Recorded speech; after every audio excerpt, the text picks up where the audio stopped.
it's my RAM. My computer's like, dude, you do too much. It's like, well, that's what happens when you got Justin Moore coming on. You gotta make it Yeah, all happen at once. yeah, heck yeah.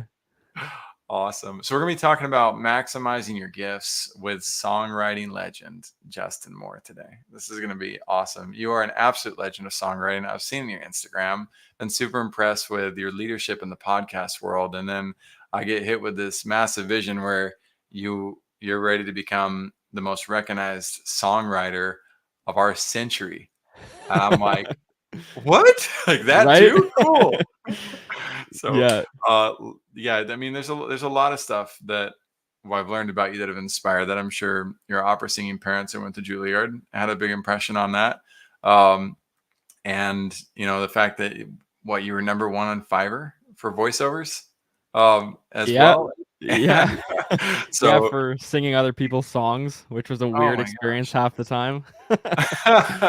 right? So Yeah. there's a lot that's there, but songwriting, that's like a different level of music too, right? That's like the poetry side. I mean, don't get me wrong, the Chicken Nugget song is awesome, and I'm a fan of it with my kiddos. Yeah. But you're to be the songwriter, you could go like Ed Sheeran level and like go deep too. Where did this poetic nature of songwriting come from? And are you a fan of Avicii? Rest in peace. Are you not a fan? Where do you stand currently in the singing stratosphere and in the songwriting stratosphere? Honestly, I think songwriting itself maybe never even I was never really drawn to it growing up. I preferred performing.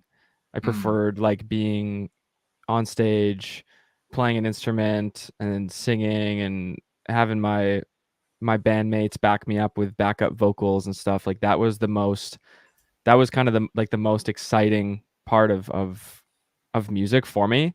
And I actually would always prefer like to just sing other people's songs. Like to me it was like here's these awesome songs that other people have written that I love that people have like poured, their heart into. Why not just like sing their songs, right? mm, And like ride off the waves of loving that music because what I found and what I know now from other artists is that when you write your own song, and I shouldn't say just other artists, I know this myself. When you write your own song, through the process of writing it, it becomes a little bit stale as you're writing it because your ears become tired to the same chords and the same melody and the same music and you get into like sort of a tunnel visioned sort of experience where you can't really hear the song for what it is as a whole anymore. It's just its pieces and it's very kind of it's just like lost the kind of like magic. And mm. so I've never performed one of my songs live. I've only ever performed Wow. other people's songs live. And I think that other people's songs, you didn't write them. All you do is, you sing them live on stage. So you're not kind of burning them out and you just get to enjoy the music. And I think growing up, that's what I like to do. But as I've gotten older, I really love the process of producing a song. I love the process of adding a guitar in here and then adding like a synthesizer in here and then here's the kick drum and everything kind of all blends together, especially the melody. I love writing melodies. I love looking for weird melodies. And somebody who Mhm. can hear who does this a lot like mainstream is Julia Michaels. Like she just says, here's this like, four chords and how can I create a melody that is like nothing you've heard and she plays with the rhythm to the point where the rhythm is all over the place and then the melody she's hitting notes like it's almost like she's playing like a piano solo or something with her voice and adding lyrics to it like all the notes are being played at different times and so that's somebody I'm like okay yeah I can compare like the way that I write to that but the lyrics itself Yeah. like I don't know if lyrics are something that really excite me that much. I think Mm. what excites me more is when the right lyric hits over the right melody and fits phonetically because it's not just the actual rhyming, it's also the phonetics of like how does this sound feel to sing over this melody over these chords. And when all those things line Yep. up, that's when I love the lyrics. Like when I find the right lyric, it's more like, oh, this fits the song so much rather than like, Yes. rather than like making the song fit the lyric, if that makes sense. So 100%. yeah, that'd be I my mean, answer. you're welcome to completely argue with me on this too, right? This is, as a fellow musician, but more of a closet campfire musician. Yeah. When the song Madness came out, it hit me like oh my gosh, like a brick wall the What size of song is that? China. Madness by Muse. Oh, Mama, I mama, know mama, this song. madness, mama, mama, mama, Yeah, that, yeah, yeah. anyway, Okay, yeah, yeah. that. So I heard it and I was like, this is going to be one of the greatest hits of all time. Like I called it, and sure enough, it did. Yeah, The greatest hit of all time at its time. yeah, And the power of it is that, yeah, the climax of the song, of what they're singing about, and the madness that he's so obsessed with is that power of love and being stuck like yeah. with it, and it hits in the perfect way at the perfect time. Um, oh my gosh, it's just, it's so amazing when somebody can combine both of those powers together, where the Totally. lyrics and the music come together at the perfect timing. And I know we sound like two guys talking about an art studio right now. Yeah. It's like, can you just show us the art? And so, Yeah, speaking of, for those of you who want to hear it, I'm going to play a clip of Justin right now. I'd love to get him to play live with us sometime on this. That would be so fun. We gotta get you back, I'd and love maybe you'll to. play one of your personal songs live on the show. That'd be awesome. So Totally. we're gonna listen to this clip. We're gonna come back. We're gonna talk to Justin about 3 resources he recommends for visionary leaders out there. But let's just enjoy the beauty that this is. And we will never be alone again, 'cause it doesn't happen every day. Can you count it on you being a friend? Can I give it up or give it away? And we will never be alone again, 'cause it doesn't happen every day. Can I count on you being a friend? Can I give it up or give it away? And we will never be alone again, 'cause it doesn't happen every day. Can I count on you being a friend? Can I give it up or give it away? And we will never be alone again, 'cause it doesn't happen every day. Can I count on you being a friend? Can I give it up or give it away? And we will never be alone again, 'cause it doesn't happen every day. Can I count on you being a friend? Can I give it up or give it away? And we will never be alone again, 'cause it doesn't happen every day. Can I count on you being a friend? Can I give it up or give it away? Dude, that is woo! Gotta give you a I round of love applause that for one. I gotta So many I gotta things say are something coming about out. that too, because Go. that went pretty viral, and I got a lot of comments like, oh, so much auto tune or something like that, and I was like, yeah, of course, it's Daft Punk. I cranked the auto tune to the max, but if you listen to some of the other ones, there's like almost no auto tune in them. Yep. But I think the cool thing about those videos is like you can hear at the beginning, like the first few voices, it's like I'm barely pronouncing any of the words. It's like, Mhm. right, it's very like again, like just the sounds, and kind of just like really relaxed mouth through the whole thing. And people also comment on that. They're like, why does it sound like you have like a speech impediment for the first few like voices? And I'm like, well, it's because actually when you're putting together harmonies and you're stacking vocals one by one like that, it's better if the background vocals are not like emphasizing the words so much and creating a lot of like phonetic clashes, because when the lead comes, you want the lead to have the full rounded pronunciation, but you want the vocals before to be supportive, not like competing. So what's cool is you never hear harmonies on their own in music. So they're like, why does it sound like that? And I'm like, because you've never heard this before, but this is what background vocals sound like in a lot of pop music. Mhm. So I think that's one of the cool Dude, things about that's those so videos. cool. It's one of my favorite things about your Instagram channel is you reveal this stuff. Like, so I was sitting there watching like 20 minutes. I learned far too much about music as somebody who claims to be a musician. I was like, holy crap, he is such an amazing teacher. I was like, this is so cool.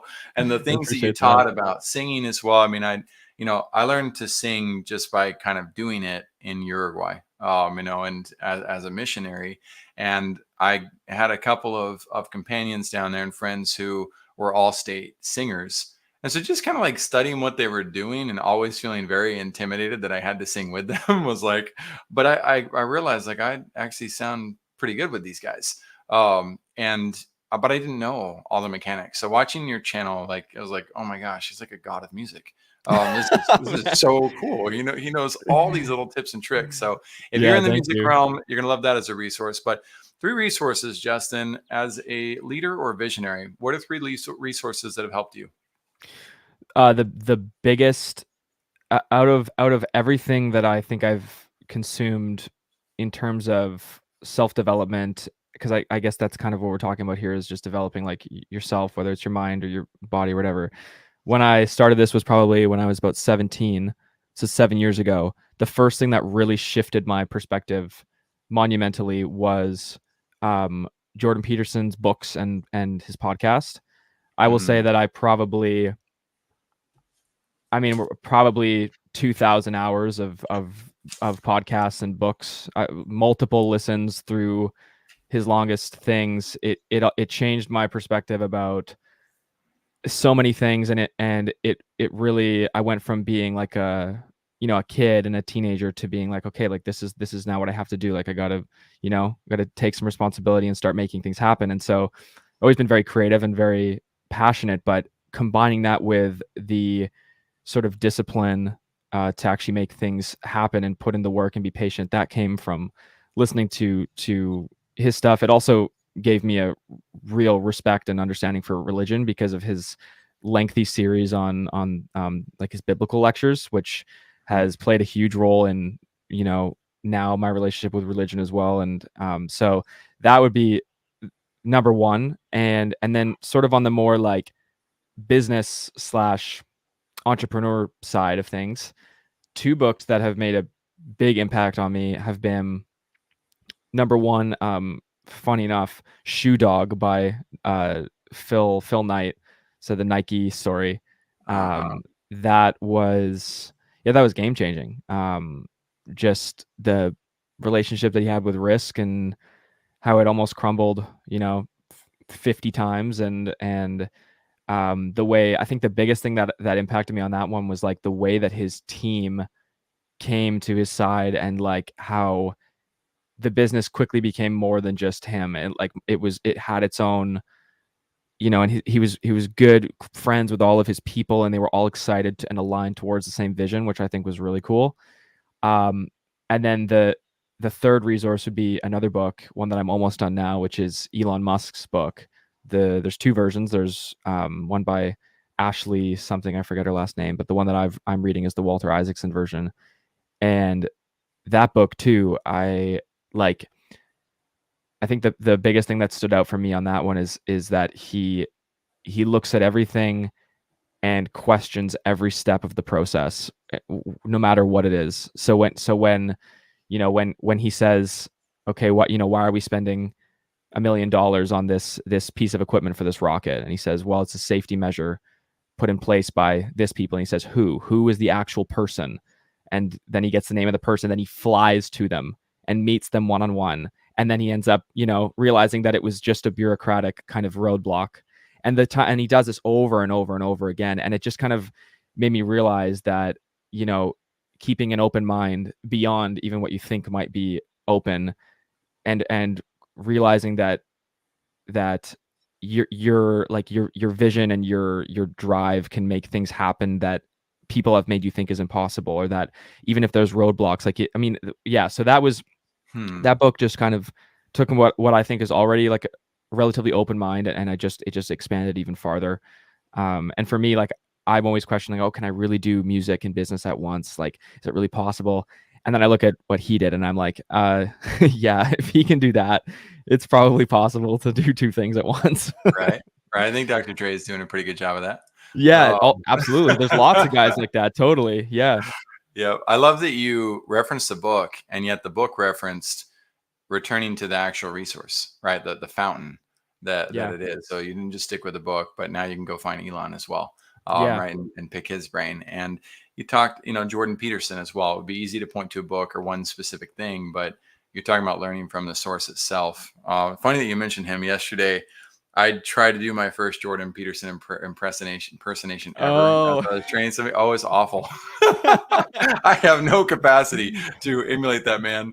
Oh, I've But tried. I've tried many times. I bet you're better than me at it. But man, he's he is something else. As far as a leader goes, his ability to think through so many different paradigms and bridge those gaps. Um, it takes a depth of study, and a willingness to kind of stay humble about things. Yet, he doesn't let that interfere with his own sense of security and his own poise. Yeah. So there's so many things that can be 2,000 hours. Did you say you've watched 2,000 hours of his footage? I say that's probably that's probably not. It's probably more than that. I think that's being conservative. I mean, hundreds Wow. of podcast episodes, multiple times It's a for years. worthwhile resource. I'm catching up to you. I'm catching up to you with him. He didn't come across my radar until maybe a year and a half ago. Oh, First wow. time I heard of him. Okay. And I was, yeah, it's weird. You like all of a sudden like, what? It's like finding Michael Jordan for the first time at 36, and it's like, Yeah. oh man, that's awkward to admit. Got a lot So of studying to do. You can backlog the years of content he's created. I do. That's Yeah. right, man. So I appreciate you throwing those resources out there, and we're going to dive into a little bit of a break. We'll come back and we'll dive into your vision full steam ahead. All right. Welcome in to Vision Pros Live with Jackson Callum. I'm your show host. We will be doing interviews for visionary entrepreneurs and guest leaders who are building fantastic visions out there.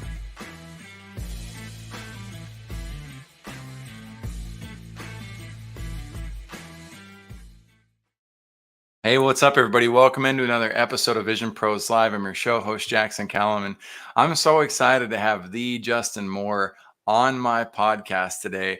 Now, most people that I know in my circle know him as the Podigy podcast expert. He is doing awesome things in the world of podcasting. And so when I saw his form submission as a Vision Pro, that he's on his route to becoming the #1 songwriter of the century, I was like, what? Oh my gosh, cool. Multifaceted. He's already serving at high levels in the podcast industry, and he's also got these extreme talents with music, and he's just a joy to talk to. So I'm excited for us to dive in and hear about this vision and what he's doing for it, and how it's going to help the rest of us too. There's just so many cool angles on this. Before we bring Justin on stage, though, we've got a couple of new sponsors to talk about. These are new resources that I highly recommend checking out, especially if you're in the military. For the first one, the Hard to Kill podcast with Dave Morrow is such an awesome show. And Dave is helping 100,000 veterans lose 2 million pounds collectively.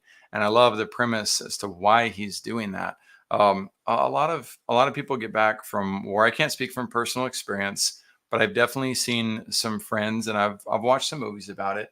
They can lose sight of their purpose after they come back. And so if you've ever been in that situation where you feel like you're losing your identity because you're not working out as much as you used to, one of the things I love about Dave is he's dedicated his life to helping these veterans make sure that they continue to be their best self and make sure that they have that same self identity and experience of, if I look good and I take care of my body, then I'll feel good. And then I can, of course, go and produce and do good. So he does a much better job than I do of talking through that message, which is why he's one of the elite podcasts in the military space. I highly recommend checking out what he's put together and how he's leading in the world. So moving into Magix Productions, we've got Peyton Childers.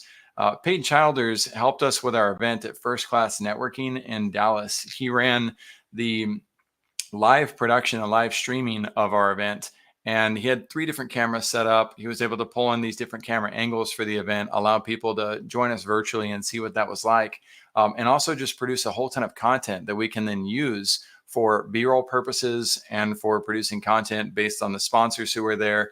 And he had all these visions for how he was going to take things to the next level. What was interesting when I interviewed him the other day is I found out he was part of the video production crew for the Texas Rangers last year when they won the championship. He was also, right before that, part of the video production crew for the University of Sam Houston when they won their championship. So he's got 2 of these championship rings from these organizations that are authentic and legit. And he is super authentic and legit. I highly recommend checking out what he's up to. If you've got an event anywhere in the United States, probably, or Canada or Mexico, Peyton would be happy to come out to the event, support it, and be your AV guy. So he's been a joy to work with, has the hospitality skills of a 30-year veteran, yet the flexibility of a 25-year-old. Then we got the Water Project. The Water Project is something that I've forced into my heart. Why? Because I have no idea what it's like not to have clean drinking water. But when I found out that there's millions of people who don't, I couldn't let it go. I was like, I got to do something to help out with this. So we do contribute to the Water Project. We also hope to inspire you to consider doing the same. What I love about this program is they treat it like Kickstarter or crowdfunding, where you can see the actual place that you're contributing to, and then they document the process so you can see the results and the outcome of what you've been able to help provide.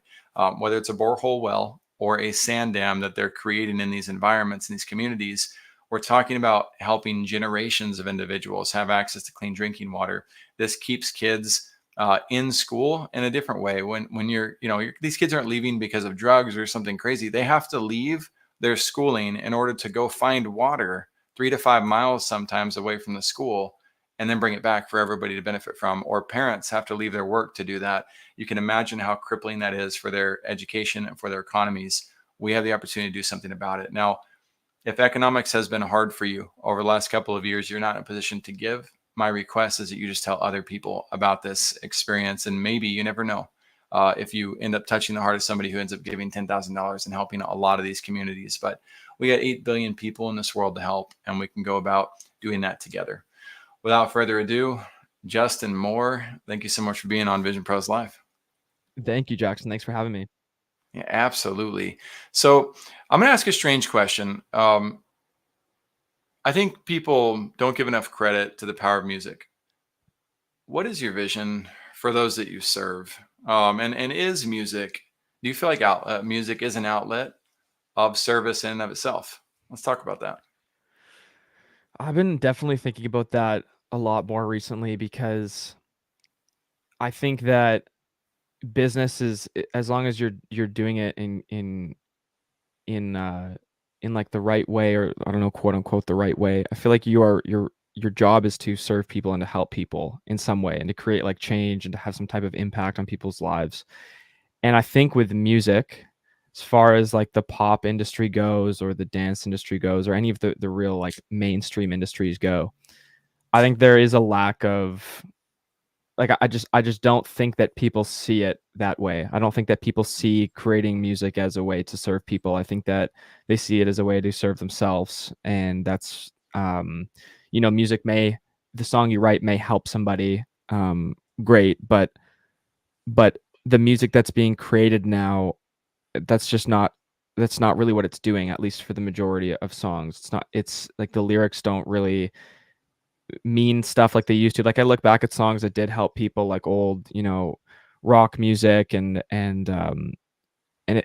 know people say that a certain song saved their lives or something like that, and I don't see a lot of that being created anymore and being promoted, like at least in mainstream music. And so that's why it's been important to me to not pigeonhole myself just into the music industry, and to be doing something that is like, I don't think this will be my only business. Like, I think there's something a lot bigger that I'm going to take part in, as things go along. But for now, being able to create help people create content that goes out and then truly does make an impact in people's lives, like a 30-minute podcast about, you know, healing your thyroid, or a 30-minute podcast about, you know, mending the relationship with your parents or something like that. To me, feels a lot more meaningful than writing a pop song that, you Mhm. know, is just trying to make money, essentially. So yeah, I don't know if that's It's totally interesting. yeah. I'm gonna give you more credit though. I'm gonna give you, and even the musicians out there, a little bit more credit on this. And there's a movie, Walk the Line, with Johnny Cash, and he comes into the studio to record, and he wants to record his Christian music, and the guy basically says, like, no, like, do you have anything with feeling? And he ends up singing that song. What's the song that he sings? Walk the Line. No, Hmm. he sings the other one, Folsom Prison. And Oh yeah. and that gets the guy's attention. Well, and I know we can kind of demonize the music industry, And I don't get me wrong, I think there's people who do things for the wrong reasons too. But South by Southwest alone, like the way that it brings people together, right, and gets communities to come together for the sake of the music. There's a byproduct. There's a ripple effect with that experience. The influence that we have also grows when we reach people where they're at versus where we necessarily want them to be. And music has this amazing effect of getting people to come together for an experience. And so maybe it's indirect and it's a little bit subconscious. But I would, there's a lot of events out there that wouldn't be as complete. People wouldn't attend the Super Bowl the way they do without that halftime performance. And again, I know that Yeah. people are like, well, the Super Bowl's evil. Look, I get it. Keep your opinions and what you want. But when we give the gift of something wholesome to individuals, right, and we just kind of show up and do our best with those experiences, maybe the thought isn't directly related to service, but it doesn't mean the outcome isn't serving somebody for what they needed in that moment. Ed Sheeran's song, though, What Do I Know? It's one of my favorite songs. Have you heard that song before? It's I don't not even pop. think I know that song. Yeah. Doesn't make the mainstream, but that song is love can change the world in a moment, but what do I know? And it's got a real cool catchy rhythm to it for those who want to get outside of the pop culture version of Ed Sheeran. Cool. So I think you're doing a whole lot just by being involved in the industry, staying centered on who you are, but also giving this experience to people and then letting them find out about the rest of what you do. What's your vision for you, though? What do you see for yourself? Because I already defined it a tiny bit, but I'd love to hear in your own words. Where are you going with all this, Justin? Yeah, I mean, it's sometimes foggy, but it's there. Like it's always there. Like it's what I'm working towards every single day. But I think that it also I'd be foolish to think that at 24 I can kind of say for certain that like this is the meaning of my life and this is what I want to do. I think it changes with the things that I read and the people that I meet, and sometimes it's more towards business, sometimes it's more towards music, sometimes it's more towards neither, and backing away and focusing just on like family and that type of stuff. But it always centers around that I want to create music at the highest level, and I want to be recognized worldwide as one of the most proficient or prolific songwriters in the world. And I know that I have those abilities, and I feel like I owe it to my upbringing to do that, because I feel like I literally like I had the incubator of music. Like if there was ever somebody who was supposed to do something in the world of music, yeah, it would be like my upbringing. And so I feel like that's like woven into me. And I don't exactly know what the songwriting will be, and I don't know what the music will be. I have like visions of potentially learning how to like compose more like orchestral stuff, and maybe write for like movies and stuff like that. But there's something in there. But on the other end, when it comes to music, the thing that I don't want is I don't want to be a starving artist. I do not want, because I know that there's a certain amount of romance to that. Like, oh, my art is everything, and I won't compromise myself but really what happens to these people is they're compromising themselves left and right, and they are at the mercy of every single person who offers them deals to do anything. Record labels, producers, industry executives, like they get small percentages of the pie. They compromise so that they can get into rooms with important people. They say things and do things and create things that don't make sense to them, and it really all does come back to the fact that like they need to live. So it's like I have these skills in business. I have always had them, and I've always been attracted to business. So why not be like one of the only people ever to be like running one or multiple. I don't have a really clear vision on that yet because I'm still learning about business, but essentially run like a massive empire in the business world, and then come to music as like this completely self-sufficient person who really, I don't think that's ever been done before, where there's somebody who starts in business and creates a massive business kind of at their own will, not really necessarily like partnering with anybody or riding off of somebody else's coattails, but really like at their own will creates a business, but then is also like a really, really talented musician and songwriter. And so I think like that will be my story. Like people will be like, oh, like that's so weird. Like he's been building his business, but he also has like these crazy abilities in music as well. And so I think that there's something in there. And really at the end of it, it all comes down to like, I want to be able to have complete freedom for me and my family so that we can do what we want, be where we want, um, and yeah, not have money be a worry at all, and be able to like homeschool our kids because we're gonna be traveling a lot. So public school won't be an option. Private school won't even be an option. We're like back and forth between Italy. So there's a whole bunch of things, but that sort of gives an overview of like business, music, and family are like probably the three core things. Yeah, that's amazing. And I appreciate you exploring the depth of that. You explored both like the present future, the distant future. You even brought the past into the vision and the view. And now I want to go in the rearview mirror a bit further. So you talked about if there was anybody that was incubated for this, and it was probably you. Talk to us about that. What, from your own words, what from your past incubated the reality of your future? Well, my parents are opera singers, so they both went to Juilliard, and they both got in because of how good they were. Like they're both in and of themselves, both prodigal singers. And my mom went to Juilliard when she was like 17, and she had also just gotten like a full ride scholarship to a like Manhattan School of Music, which is also like a prestigious like high school program for musicians as well. So yeah, my mom is like top level soprano opera singer. I don't think there's anybody better. There's maybe singers who are different but better. I don't think you can really get better. Same thing with my dad. Like he's top level, and had quite a career in opera. Could have had a bigger career, but he wanted to have family, and traveling all the time wasn't part of that. But then growing up was like there was always either a show that they were putting on, preparing for. There was always a student who they were who was in our house being taught.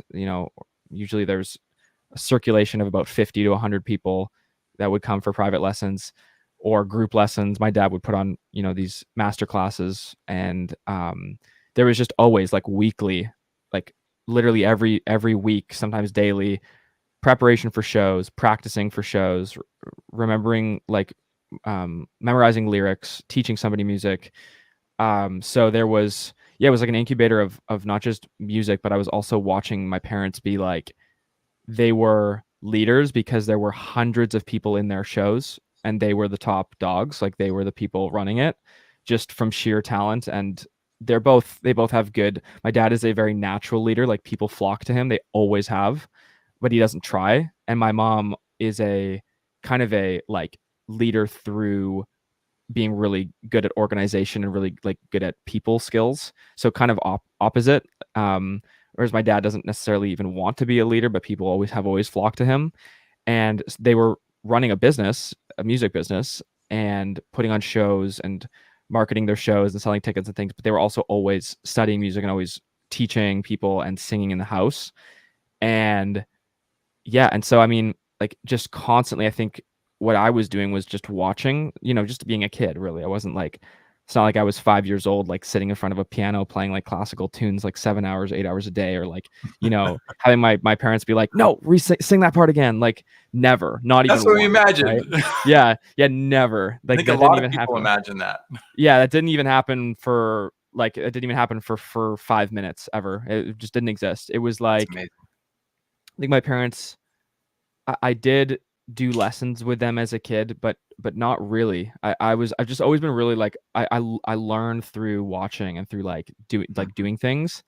And so I just, just emulated my parents and just kept like singing things. And there's probably, I don't think there was any like natural ability. Like I don't think there's any like physical alterations or something, because of my parents. I don't think that plays a role into it. I think that just from when you're like, 1 to 5, whatever you're doing and consuming is just so formative. And by the time I was like 6, I could just sing. I could just sing like better than 6-year-olds should be able to, like much Yeah. better. And I had this Michael massive. Jackson style, it sounds like. Yeah, he was. I mean, not at that. He was, when I heard him when he was a kid, I was like, "What the heck?" Like because Right. I heard that, and that dude has some technical talent when he was just a kid. So Yes. you wonder. I think it's a mixture of like really just real imitation and combined with like a really like driven personality. And so it wasn't just my parents. Like I would hear a song and I would sing, and I would immediately be shaping my voice to sound more like the artist, because I thought that that was cooler. I thought the song sounded better if I sounded like the artist, because that's what the song sounded like, and I wanted to sound like the song. So I would shape my voice differently. I would say different things, or use different like techniques depending on what song I was singing.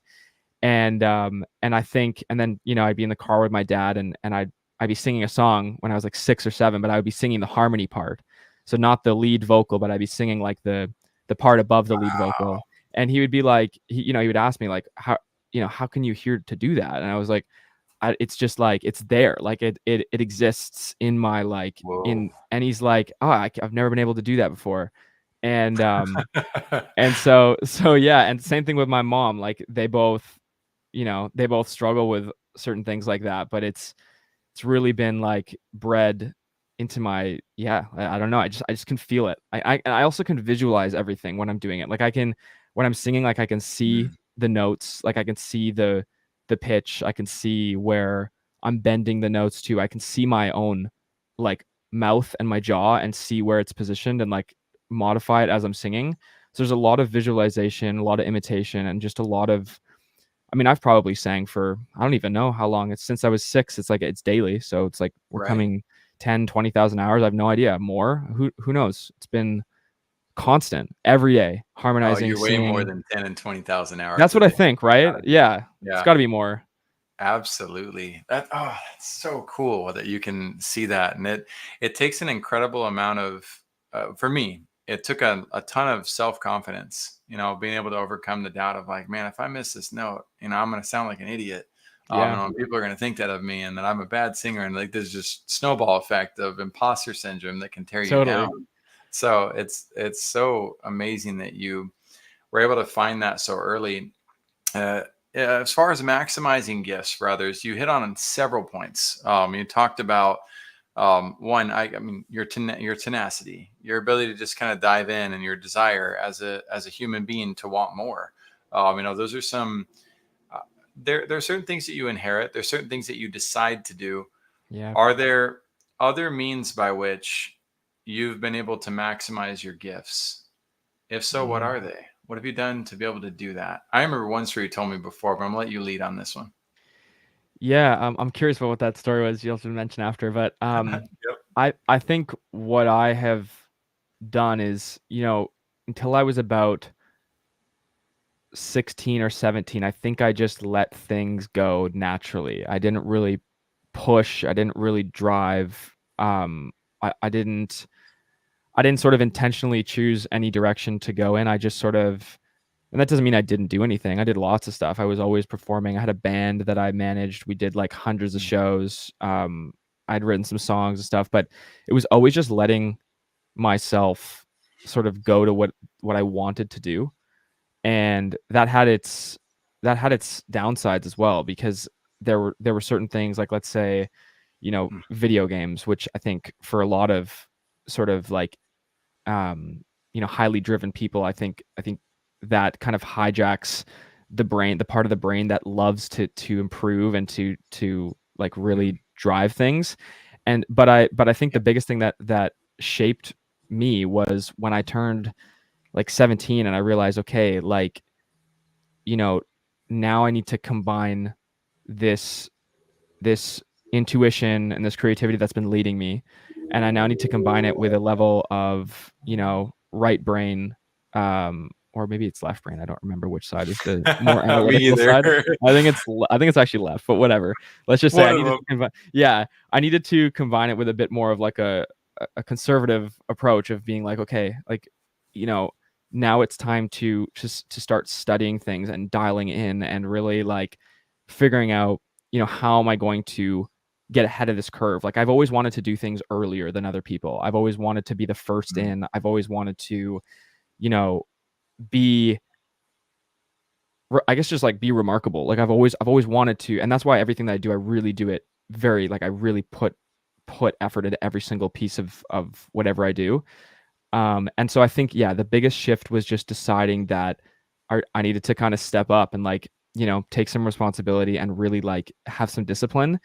And I mean, that's kind of when everything changed. And that was about 7 years ago. And what I've done in 7 years, um, was at the sacrifice of a lot of stuff that I could have done. Yep, Like staying up late, playing video games or partying or stuff like that.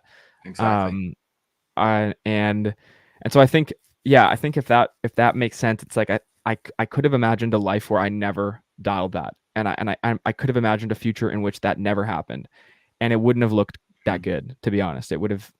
I could have become maybe very successful in music. I don't know, but I don't think that success in career is the most important place to be successful in. I think that like relationships and health are way more important, and then I would put career maybe third.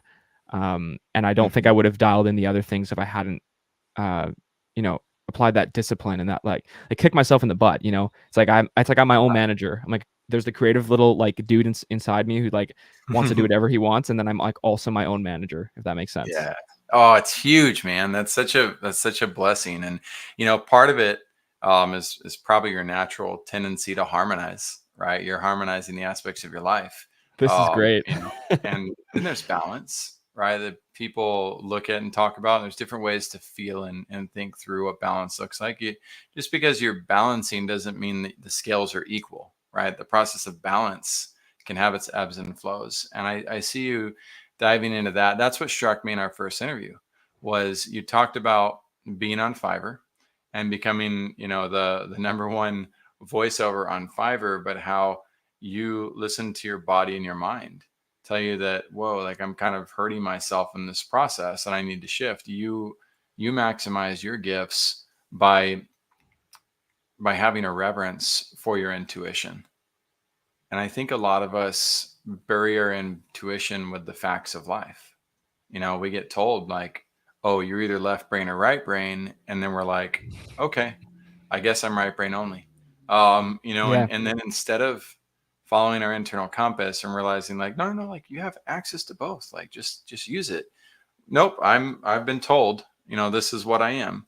yep, And you, I can tell you have a lot of respect for people and what people's opinions are, but you also have, um, you're not going to bury that inner voice and yeah, put it away. You're going to respect it. And I think that's one of the greatest keys that visionaries can develop in order to maximize their own gifts is the willingness to accept that far more for yourself what you need than you give yourself credit for. And if you're going to look external, at the world to guide you, like good luck. yeah, It's not coming from the loud voices outside that tell you what to do. yeah, Further thoughts on that? yeah. That's totally it. I just think that I just made a decision, and it really cemented itself when I met my fiance 3 years ago, that I was just gonna craft my world intentionally. Like I was just not gonna. I just like didn't get along with teachers growing up or anybody who would tell me to do things, and just didn't take well to not getting the things that I wanted. Mhm. Um, and so I would just always find a way to get what I wanted, and That's like good. just That's always healthy. like the whole way through. Like I just didn't like a lot of stuff, and so I just did it Yeah. differently, or figured out a way to do it differently, and that made me a very difficult kid to raise at times, as I've been told. But I think I Sure. think I've channeled that into like the things that I want are things that I should want, Yeah. like I mean something that I think about a lot, which is on a really deep level, is like um if a family member was sick and they needed some type of treatment and it cost like $500,000 and they had to make the decision to not do that because of finances, um I would want to be in a position where I would write a check with zero, like nothing, like not even a Hesitation. thought, and just yeah, just like not even look back, like just drop it, because to me it's like the idea that money that can be essentially printed out of thin air. It's a resource that at this point Mhm. is it's just conceptual. The fact that that number could define whether or not somebody continues to live, like that is a great example of me being like, heck no, I will not accept that. And Yeah. that's the future that I'm preparing for, is like I will not, no, they will not say no to me. Like I will not allow it. And there's a lot of examples like that. And Yeah. another one would be like, if my fiance wants to fly home and see her family, being like, oh, we can't afford that this year. Heck no, absolutely not. I will not accept it. And so I think that's a big part of it as well. And so there is a certain amount of sacrifice. Like I think life would be easier and sometimes more joyful if I was not thinking this way. But I will sacrifice a small percentage of immediate gratification for something much larger, for the future. That's an interesting word choice. The joyful aspect. I'm sure that depends on the definition of somebody's joy, or like what joy is to Hmm. people. Um, and I would say maybe instant happiness. For me, I would Happiness. define that more as happiness. Hmm. But I think that for me, joy comes from doing the right thing, regardless of the immediate consequence. But for that long, it's like seeing your child graduate top of their class, because you help them understand the value of study, Hmm. and the value of being diligent and beyond. Um, or the value of recognizing that they gave their best effort and they're a C student, but you're proud of them because they worked their tail off. Yeah. And you'd rob yourself of joy by tying your happiness to an external expectation. So Hmm. lots of things we can do to play with those words and what we want out of life. And I think that's what, for those of you visionaries listening in, that's what Justin's talking about, is being willing to stay centered on that internal compass and intuition that's ultimately guiding you to what feels and is best for you, even though others may disagree with it, scoff and say whatever they want their opinion, to be validated. No, Yeah. I'm not validating it. I'm going to do things the way that I know they need to be done in my life too. So, Yeah. Justin, we ran out of time. I would love to have you come back. We didn't talk about three of my absolute favorite questions. What's the worst leadership experience ever? What's the best leadership? And what's your most powerful lesson? I don't want to Oh, force I'd those love in that. today. I'd Yeah. love to bring you back though. Would you come back on the show? Yeah, I want to answer those for sure. Okay, fantastic. Then we'll Yeah. plan on that. Vision Pros, those of you listening in that enjoyed this experience, and the action steps below, you'll see all the links where you can connect to Justin. And you can get, like I said, you can get music training on his Instagram channel. That's so cool, and see what songs he's writing and reproducing, and what genres of music he's interested in. I bet you can even make requests on there of songs that you'd Oh, like to please. hear. Wouldn't that be cool? Yeah, Awesome. please do. Make the request in there for songs you'd like to hear him produce. And also, when it comes to Podigy podcasts, if you're in the podcast industry looking for help on launching your podcast, he's an expert when it comes to that too. So we'll have that link in there. We'll have all the resources that we discussed. And in the top right corner of the screen, you're going to see a button that says Be Our Guest. That's for those of you listening in. If you want to come share your vision, it doesn't matter if you're Ed Sheeran or Dr. Dre and you got all these cool accolades and things that are going on. If they want to be on the show, by all means, we'd love to have them. But if your name is John Doe and you don't have your vision well established yet, but your vision's pure, you want to be a great leader, you want to help people, and you want to share it, come join us on this show. Come rock the mic with us and allow us to hear what you're up to. And everybody, we will see you guys in the next episode. As we fade out today, I'm going to put one more time on the screen this clip from Daft Punk that Justin Moore sang, because it is just super cool, and you can catch the rest on his Instagram channel. Justin, thanks for being here. I'll talk to you right after we wrap up. And we will never be alone again, 'cause it doesn't happen every day. Can you count it on you being a friend? Can I give it up or give it away? And we will never be alone again, 'cause it doesn't happen every day. Can I count on you being a friend? Gonna give it up or give it away, and we won't ever be alone again. Cause it doesn't happen every day. Gonna count on you being a friend. Gonna give it up or give it away, and we won't ever be alone again. Cause it doesn't happen every day. Gonna count on you being a friend. Gonna give it up or give it away, and we won't ever be alone again. Cause it doesn't happen every day. Gonna count on you being a friend. Gonna give it up or give it away, and we will never be alone again. Cause it doesn't happen every day. Gonna count on you being a friend. Gonna give it up or give it away. Thank you for being here today. I'm really happy that you tuned in to Vision Pros Live. I'm looking forward to seeing your reactions as these episodes continue to move forward. This is going to get more and more fun. We'll have more and more engagement as well. We'll invite people to participate in the show. And thank you for giving us your time and attention. Have an excellent time building out your